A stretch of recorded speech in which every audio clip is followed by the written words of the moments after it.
चंद्रपूर शहरात महानगरपालिकेनं प्रत्येक नळ जोडणीसोबतच मीटर बसवलं होतं. मात्र काही नागरिकांनी मीटर काढून पाणी चोरी केल्याचं समोर आलं. महानगरपालिकेकडे असलेल्या GIS टेक्नॉलॉजीच्या मदतीनं या प्रकाराचा पर्दाफाश झाला.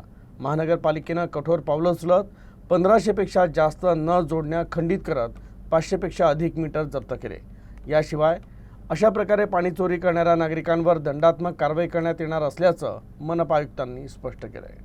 जसं की आपल्या सर्वांना माहिती आहे की अमृत E1 मध्ये महानगरपालिका क्षेत्रात जी पाणी पुरवठाची पाईपलाईन टाकण्यात आली होती, त्या पाईपलाईनचं काम करताना संबंधित कंत्राटदाराला 1-1.5 वर्षापूर्वी वारंवार सूचना देण्यात आल्या होत्या की उर्वरित राहिलेलं काम ते त्यांनी पूर्ण करून द्यावं, जेणेकरून पाणी पुरवठा त्या पाईपलाईनच्या माध्यमातून नागरिकांना करता येईल. परंतु वारंवार सूचना देऊनही जेव्हा तो कंत्राटदार काम पूर्ण करत नव्हता, तर तेव्हा त्याची 15 कोटीची बिलं मनपाने ही अडवून ठेवली आणि ती आजही मनपाकडेच ती बिलं अडवलेली आहेत. तो निधी आजपर्यंत त्या कंत्राटदाराला दिलेला नाही आहे आणि सदर उर्वरित जे काम आहे ते काम मनपामार्फत पूर्ण करण्यात आलेलं आहे.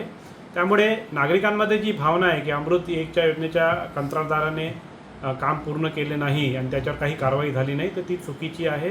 ही भ्रम पसरवणारी बातमी आहे. नागरिकांमध्ये काही लोक भ्रम पसरवत आहेत. तर त्याकरता हा खुलासा मनपाने दिलेला आहे की संबंधित कंत्राटदाराने 15 कोटी अडवून ठेवलेले आहेत आणि त्याची सिक्युरिटी डिपॉझिटसुद्धा मनपाने अडवून ठेवलेली आहे.